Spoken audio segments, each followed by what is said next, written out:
the soil beneath your feet, the sky above your head, and the beating heart of every one of you. I am not just a landmass. I am your home, your history, your identity. I am the keeper of your legacy, your Dharohar, built with the blood, tears and sweat of those who came before you. Close your eyes for a moment. Can you feel the whispers of my river? The stories etched in my mountains, the prayer that echo through my temple, that is my soul. It's a legacy of resilience, of faith, of sacrifice. It's a legacy that lives within you. I am a silent witness to the greatest of sacrifices. I stood with Dashrath as he sent his beloved son Ram into exile, honoring a vow that could not be broken. I walked with Lord Ram through the forest and hardship, with his righteousness lighting the way. I wept with Bharat, whose love and devotion was unmatched. And all these stories aren't just the tales of past. These are the lessons that flow through your veins even today. But tell me, my children, do you still hear me? Do you still feel my stories inside your heart, or is it all fading away, buried under the sense of modernity? My legacy is not just mine to protect, it belongs to you. It's in you, your action and your choices, your commitment to uphold the values I, India, stand for. I am home. I am the promise of tomorrow, but only if you hold on to those lessons of yesterday. Faith, sacrifice, unity, these aren't just words. These are the thread that weave us together into the Indians we are today. Look around you, in the diversity of my people, in laughter of children, in strength of our traditions. My legacy lives on, but it needs you to nurture it, to carry it forward. Without it, I am nothing, neither are you. I am India. I am your roots, and I will always stand by your side as long as you stand for me. Together, let's ensure that this legacy, our Dharohar, continues to shine brighter than never before. Thank you.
freedom of expression under Article 19. Yeah, right. How can I forget?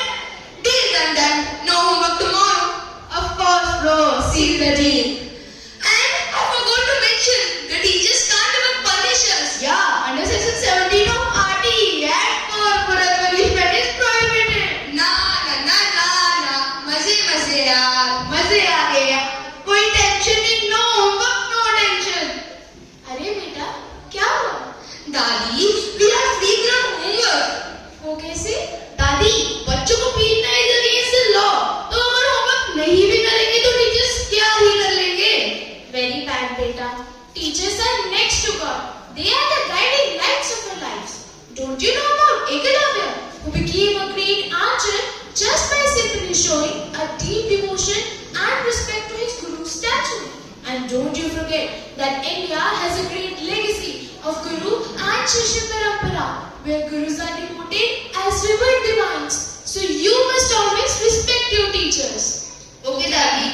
Thank you. Eklavya.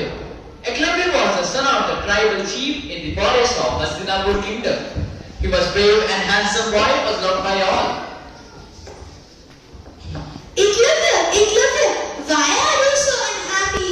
You just stay away from your friends. Are you not interested in hunting? Father, I want to be a great archer. I want to become disciple of Dronacharya. Dronacharya, the great archery teacher in Hastinapur. Yes, Father. But his Gurukul is only for royals. He teaches prince and Kshatriya warriors. We are from a humble background, and such privilege is not granted to us, my dear Eklavya. I know, Father. We are Shudra. But I want to become a warrior, not just a hunter, Father. Please allow me. Son, you are dreaming something impossible. Anyways, my blessings are always with you. You can go, my son. Eklavya reached the Gurukul, where Dronacharya taught the princes of Hastinapur.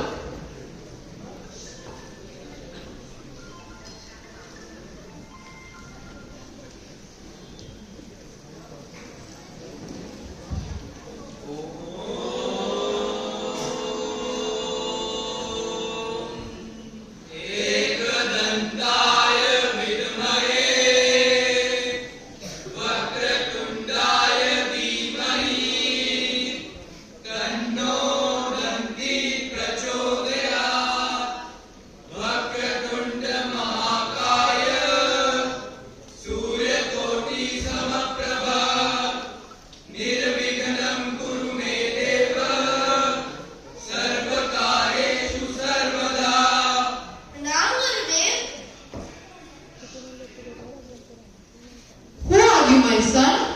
Gurudev, I am Eklavya, the son of the tribal chief. Please accept me as your disciple. I want to be a great archer. Eklavya, a Shudra boy cannot become my disciple. He is a royal teacher appointed by the king to train the prince in a high pay. How dare you become inside? Leave now. Do you want me to leave, Gurudev? Yes. It's not fair. God has given knowledge to all of us. Why this discrimination? Maybe I am Shudra, but I am strong and genius as Drona's princess. I will practice the art of archery and I will surely become a great archer.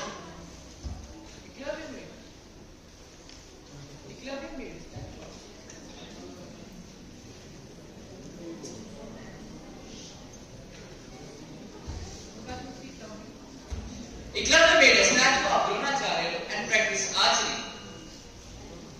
Pranam Gurudev, bless me Gurudev, I will certainly become a great archer. For years, he worshipped the statue of Dronacharya and practiced archery.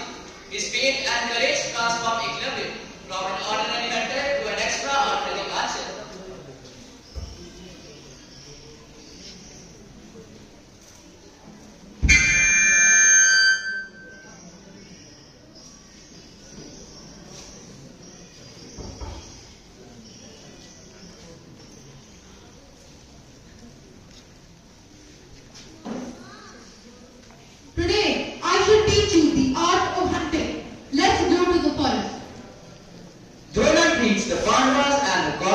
his Gurukul by making them masters of all the art of warfare.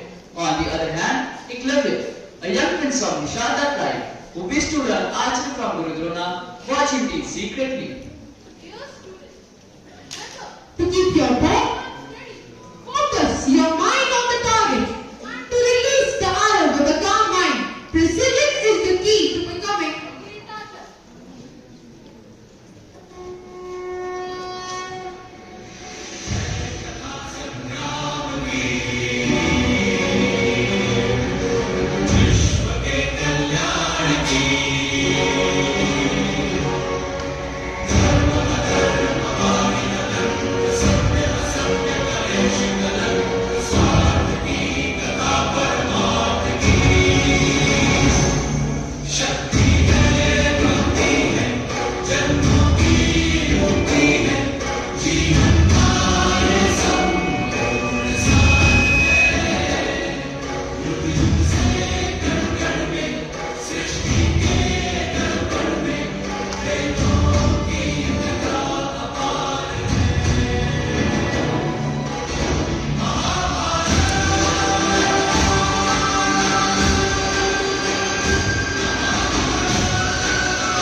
Now it's time to rest.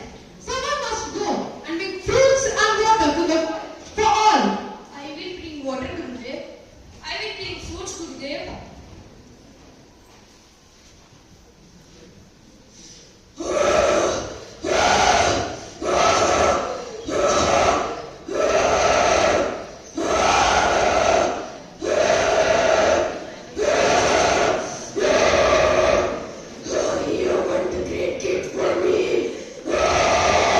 Oh, help me, save me from this monster. Oh, help me, save me from this monster. Oh, what's next, huh? Can't turn it over my phone. Hey, you, leave him. No, I can't have another phone. Oh, these demons.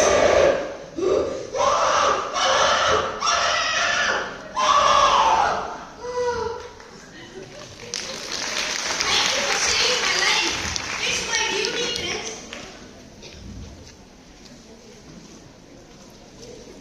Are you safe? Who saved you? Such an excellent shot. Only a great archer can do this. He was great and strong, Gurudev. He came out of the forest and killed this monster. He was like a face of lightning. Lightning? Lightning cannot shoot with an arrow. He must be a human. Who will kill this monster? Show us and to us. Now, Gurudev, I've killed this monster.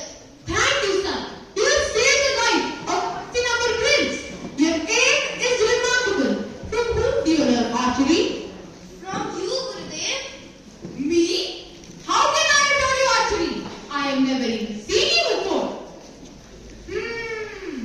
Now, you had once visited the Gurukul 7 and asked me to teach you, and I refused to teach you. You are that, aren't you? Yes, Gurudev. After I left your Gurukul, I worshipped your statue and practiced archery. You refused to teach me, but your statue did not. But Gurudev, you had only promised that you will make me the best archer in this world. But now, this common hunter has become better than me. Someone becoming better than the prince is set for the kingdom, and his promise must be fulfilled. So he must do something. You deceive me, Gurudev. You deceive me. So, you have become my disciple without my permission. Where is thy Guru Dakshina? You must give me Guru Dakshina for your training. Gurudev, I will be the happiest person in the world to serve you. Ask anything. It's my pride to offer you Guru Dakshina. Think about it again. I may ask you for something that you won't like to give.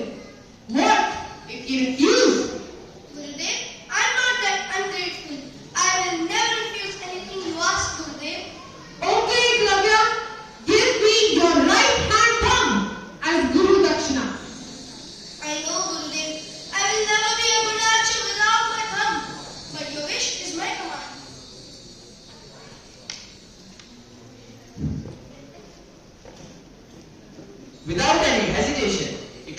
out his knife and cut his right hand's thumb. Here is your Guru Dakshina, Gurudev.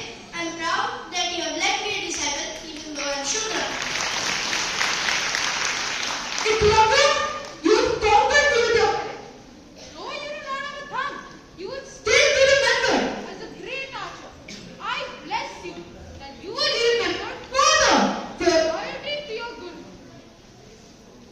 Drona felt contented that his promise to Arjun was not broken.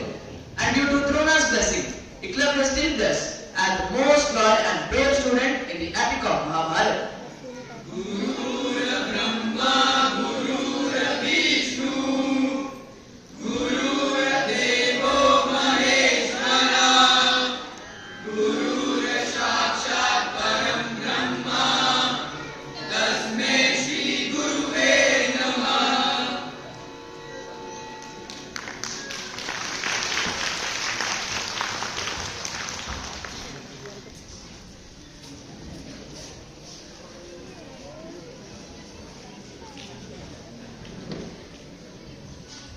Look me now, my superhero Iron Man can fly and shoot lasers. Who's your superhero? Captain America, obviously. He's super strong and has an unbreakable shield. Oh please, a flying thing can is way more cooler than a guy carrying frisbee. It's not a frisbee, and he is brave and patriotic. He'll do anything for his country. So what? Even Iron Man saves the world. Sometimes. Arey, what's all this noise about superheroes? Dadu, we are arguing about who the better superhero is, Iron Man or Captain America. Beta, these are fictional superheroes. Let me tell you about the real superheroes of our nation. Real superheroes? You mean like Bollywood actors? No beta, I'm talking about our brave soldiers and freedom fighters who gave up their life protecting our borders. Let's take Major Vikram Batra for an example. He was as fearless as Iron Man and had a catchphrase too, Ye Dil Mange More, and sacrificed his life for saving our borders during the Kargil War. Wow, that's amazing! And don't forget about Captain Manoj Kumar Pandey, who had the courage of 10 Captain Americas and said, if death strikes me before I prove my blood, I swear I will kill death. That's so cool, Dadu. Who else? And don't forget about Rani Lakshmi Bai, the Queen of Jhansi, who fought with the Britishers while holding a sword in her hand and a child in the other. Or Shaheed Bhagat Singh, who sacrificed his life at just 23 for India's freedom. So they are like adventures, but real. Exactly. They didn't have superpowers, but their love for the nation made them invincible. I'm going to dress up as Major Vikram Batra for this school play. And I'll be Rani Lakshmi Bai. That's the spirit. Remember kids, real superheroes aren't the one in costumes. They're the one who teach us to be better. Jai Hind.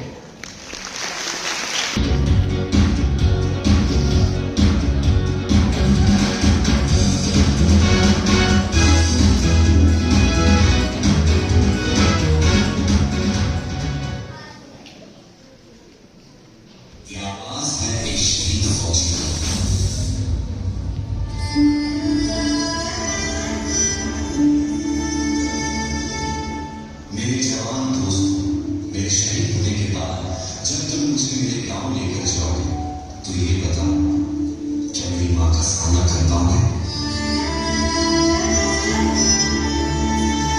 मेरा दिल ये बता रहा है, वो खड़ी होगी घर के चौक में, उसे पता होगा उसका बेटा आ रहा है। घर की दहलीज में पहुंचते ही मुझे कंधे से उतारना और मेरी माँ के निकट जाके पूछना उनके आंसू और सीने से निपट जाए। कहना जाते जाते उसके बेटे ने कई दिनों में इनकलाब की माँ का बीज बोया है। खुश हो जा माँ, आज तेरा बेटा पहली बार डॉक्टर से माँ को रोता सुन पिताजी भी बाहर आएंगे, देख कर अपने बेटे को ऐसा वो भी बिखर जाएंगे। तब जाकर कहना उनसे कि मैंने ये इसलिए किया ताकि हमेशा हमेशा मेरे देश का मान छीन लिया उनके बुढ़ापे का सहारा, ताकि देश के जवान रहे। मेरे छोटे भाई से कहना कि माँ को संभाल ले, पर ये बात धी से ध्यान में डाल ले। कि एक माँ यहाँ आंसू बहा रही है तो दूसरी माँ उसे सरहद पे बुला रही है। उसे एक माँ के दूध का कर्ज भी चुकाना है और दूसरी माँ की फर्ज।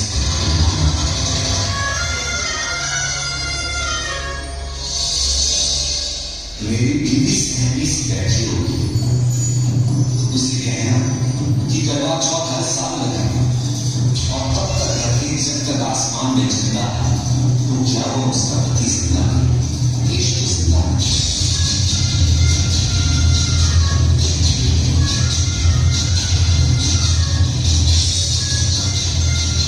हो सके तो मेरे पड़ोसी मेरे मोहल्ले वालों को भी बुला लेना, वो देख ले मुझे जला देना। लेकिन मुझे जलता देख कोई आंसू मत बहा। नहीं, एक सिपाही आंसुओं से डरता नहीं, लेकिन आंसुओं को क्यों बहाना जब एक सिपाही कभी बनता नहीं। जलकर इस देश की मिट्टी में मिल जाऊंगा मैं, शहीद देश प्रेम का खून बनकर दोबारा खिल जाऊंगा। ऐ मेरे दोस्तों, एक आखिरी बात आज की युवाओं से जरूर करना। डॉक्टर, लॉयर, इंजीनियर, पेशेवर, लेकिन दिल देश का नाम हमेशा कर सको तो कुछ ऐसा करना जिससे देश पे आने वाली हर मुश्किल की शिकस्त हो। पूरे साल तिरंगा कुछ यूं है मानो हर दिन 26 जनवरी और 15 अगस्त।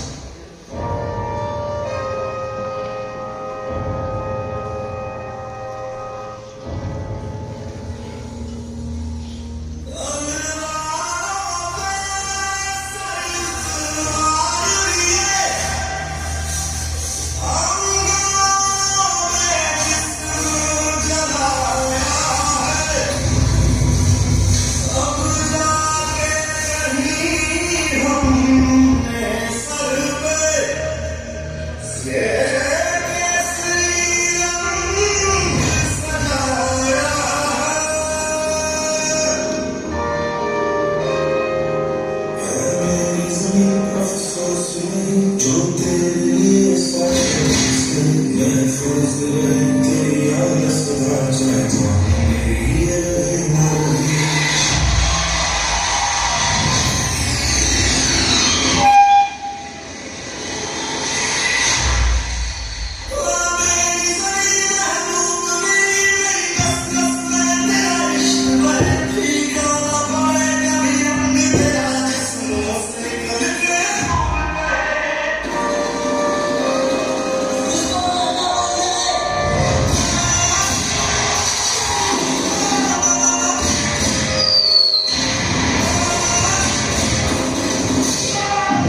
एक ही इच्छा बची थी, राम का राज्याभिषेक, उन्हें युवराज का पद देना।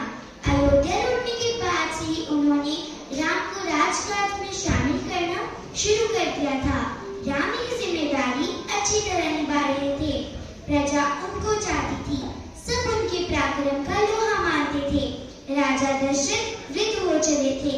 मुनि वशिष्ठ से विचार विमर्श के बाद एक दिन उन्होंने दरबार में कहा, हे मुनिवर, मैंने लंबे समय तक राजकाज चलाया, जैसा मुझसे बन पड़ा।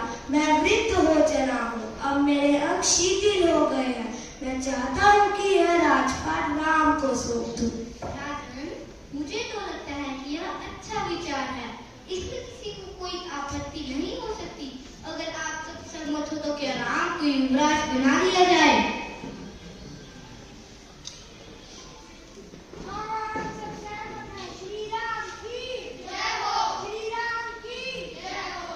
शुभ काम में देरी नहीं होनी चाहिए। मेरी इच्छा है कि राम का राज्याभिषेक कल सुबह कर दिया जाए। जैसे आपकी इच्छा राजन। महाराज की जय। मंत्री, जाओ जाकर युवराज राम को बुला कर आओ। जो आज्ञा महाराज। ये समाचार पलक झपकते पूरे नगर में फैल गया। हर जगह बस यही चर्चा थी। राज्याभिषेक की तैयारियां शुरू हो गई। भरत और शत्रुघ्न उस समय अयोध्या में नहीं थे। वह अपने नाना के कैलाश यहाँ गए हुए थे। प्रणाम पिताश्री। राम, भरत शत्रुघ्न यहाँ नहीं है, पर मैं चाहता हूँ कि राज्याभिषेक का कार्यक्रम ना रोका जाए। जी पिताश्री, पर पिताश्री यदि अनुज भरत और शत्रुघ्न भी होते तो बेहतर होता। जनता ने तुम्हें अपना राजा चुना है। तुम राजधर्म का पालन करना, रघुकुल की रक्षा अब तुम्हारे हाथ में है। जैसी आपकी इच्छा, मैं राजधर्म का पालन करूंगा। राज्याभिषेक की तैयारियां रानी कैकेयी की दासी ने भी देखी। मंथरा ने शुरू में उसे इस चहल पहल का कारण समझ में नहीं आया। उसने इसे कोई अन्य अनुष्ठान समझा। ऐसी सजावट देखकर उसने कौशल्या की दासी से पूछा, अरे बहन, क्या बात है? इतनी सजावट क्यों है? क्या आपको नहीं पता? मुझे नहीं पता, आप ही बता दो। कल श्री राम राजा बनने जा रहे हैं। राम और राजा हैं?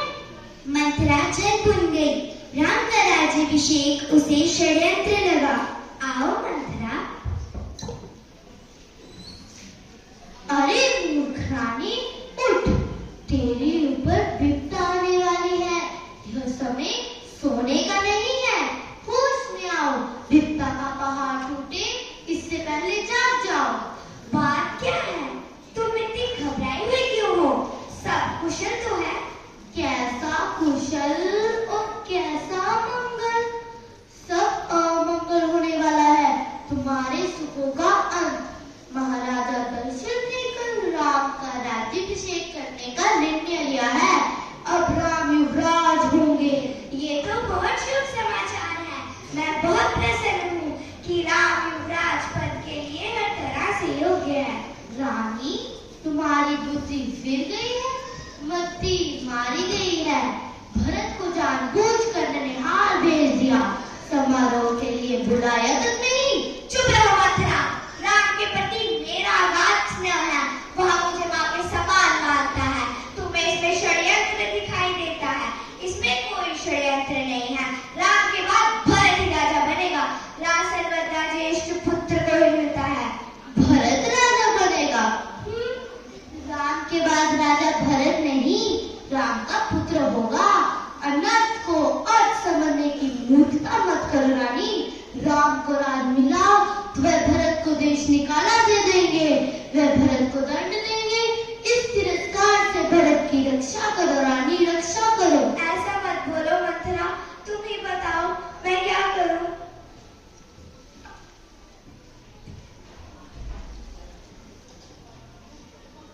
अरे हाँ, याद करो रानी, महाराजा दशरथ ने तुम्हें 2 वचन दिए थे। महाराजा दशरथ से अपने वचन पूरे करने को कहो। एक से भरत के लिए राजगद्दी मांग लो, दूसरे से राम को 14 वर्ष का वनवास। राजगद्दी और राम के लिए वनवास। श्री रामचंद्र, माता सीता और लक्ष्मण वनवास जाने से पहले माता कौशल्या की आज्ञा लेने आते हैं। प्रणाम माते। जीते रहो। आज मैंने भगवान विष्णु का व्रत किया है। आओ मैं तुम्हें भगवान के चरणों का तिलक लगा दूं।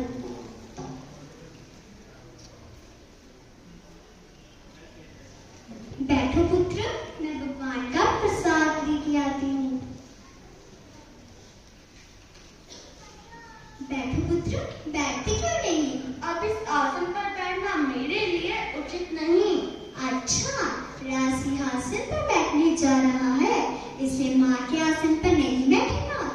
माँ, अब मैं महाराज की आज्ञा से 14 वर्ष वन में रहूंगा और महाराज राज सिंहासन भरत को देंगे। कैसे मुस्कुराकर माँ से हंसी कर लेता है? यह हंसी नहीं माते, अटल सत्य है। मैं वन जा ही रहा हूँ। नहीं नहीं, ऐसा नहीं हो सकता। ये असत्य है, असत्य। धीरज रखो माँ। धीरज? कैसे कैसे रखो धीरज? माँ, मुझे वन जाना ही होगा। मैं कुछ सुनना नहीं चाहती। मेरे आगे के बिना तुम कहीं नहीं जाओगे। माँ, मेरी जननी, मेरी माते, क्या अयोध्या की महारानी कौशल्या सूर्यवंश की परंपरा भूल गई? ठीक है, तुम अपने धर्म का पालन करो, मैं अपने धर्म का पालन करूंगी। मैं भी तुम्हारे साथ वन जाऊंगी मेरे लाल। नहीं माँ, आप मेरे साथ नहीं आएंगी। पहले सुहाग, फिर संतान, यही आर्य नारी का कर्तव्य है। यही कहकर तुमने माँ के प्राण मांग लिए पुत्र। जाओ पुत्र, दस दिशाएं तुम्हारे लिए मंगलकारी हो। तुम्हारे वापस आने तक मैं जीवित रहूंगी। माँ, मैं भी आपसे आज्ञा मांगने आई हूँ। आज्ञा? किस लिए? मैं भी अपने आने के साथ वन जाऊंगी। सीता, क्या तुम वन जाओगी? हाँ माते, मैं वन जाऊंगी। यही मेरा धर्म है। वन जाने का अर्थ जानती हो सीता? तुम्हें अनुमान नहीं है कि वन का जीवन कितना कठिन है। तुम कैसे रहोगी? जैसे आप नहीं है।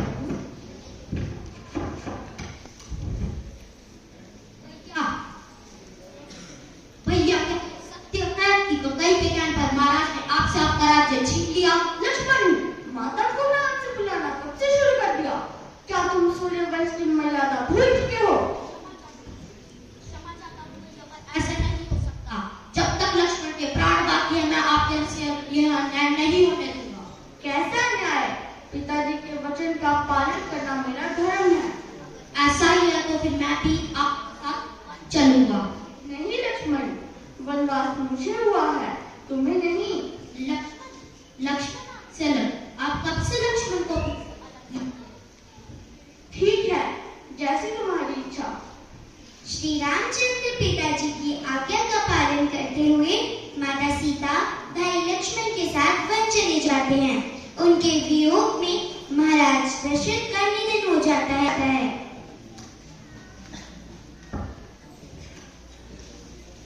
मंत्री जी मुनिवर, भरत और शत्रुघ्न को बुलाया जाए तुरंत। जो आज्ञा मुनिवर। प्रणाम गुरुदेव। भरत, अयोध्या का सिंहासन खाली है। खाली सिंहासन देखकर शत्रुओं का खतरा बढ़ गया है। वत्स भरत, तुम राजकाज संभालो। पिता की मृत्यु और बड़े भाई के वन गमन के बाद यही उचित है। मुनिवर, ये राज्य प्रिय राम का है, वही इसके अधिकारी है। मैं ये पाप नहीं कर सकता। हम सब वन जाएंगे और उन्हें वापस लाएंगे। भरत शत्रुघ्न राजमाता सहित गुरु और सभी मंत्रियों के साथ वन के लिए प्रस्थान किया। लक्ष्मण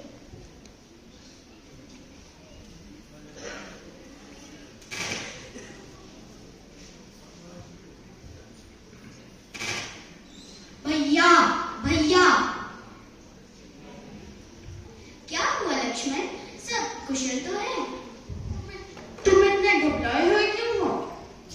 भैया भरत इधर सेना के साथ आए हैं। लगता है वह हमें मार डालना चाहते हैं ताकि एक क्षुद्र राज कर सके।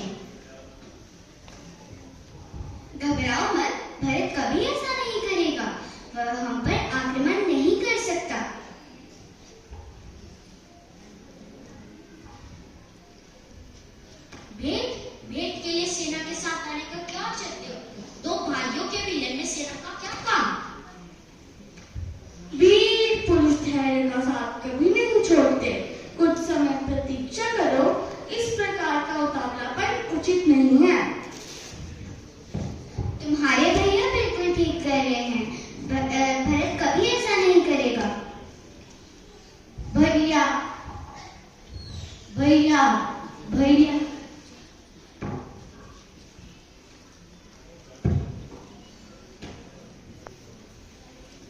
कैसे हो भरत और कैसी है हमारी अयोध्या? भैया, अयोध्या में कुछ भी ठीक नहीं है। क्यों, क्या हुआ?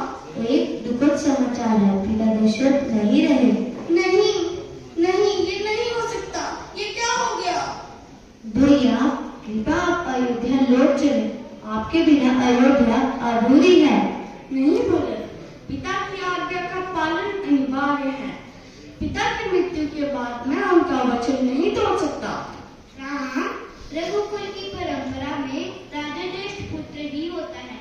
तुम्हें अयोध्या लौटकर अपना कर्तव्य निभाना चाहिए। इसी में कुल का मान है। चाहे चंद्रमा अपनी चमक छोड़ दे, सूर्य पानी की तरह ठंडा हो जाए, हिमालय शीत ना रहे, समुद्र की मर्यादा भंग हो जाए, परंतु मैं उन्हीं की आज्ञा से वन आया हूँ और उन्हीं की आज्ञा से भरत को राजगद्दी संभालनी चाहिए। नहीं भैया, अगर आप अयोध्या नहीं लौटेंगे तो भरत भी अयोध्या नहीं लौटेगा। मेरे भाई, आज राम तेरे प्रेम के सामने हार गया। जो राज्य तू मुझे देने आया है, मैं उसे स्वीकार करता हूँ, पर पिताश्री का वचन भी झूठा ना हो, इसलिए मैं चाहता हूँ कि 14 वर्ष तक मेरे स्थान पर तुम राजपाट संभालो। 14 वर्ष बाद लौटकर मैं अपना राज्य तुमसे ले लूंगा।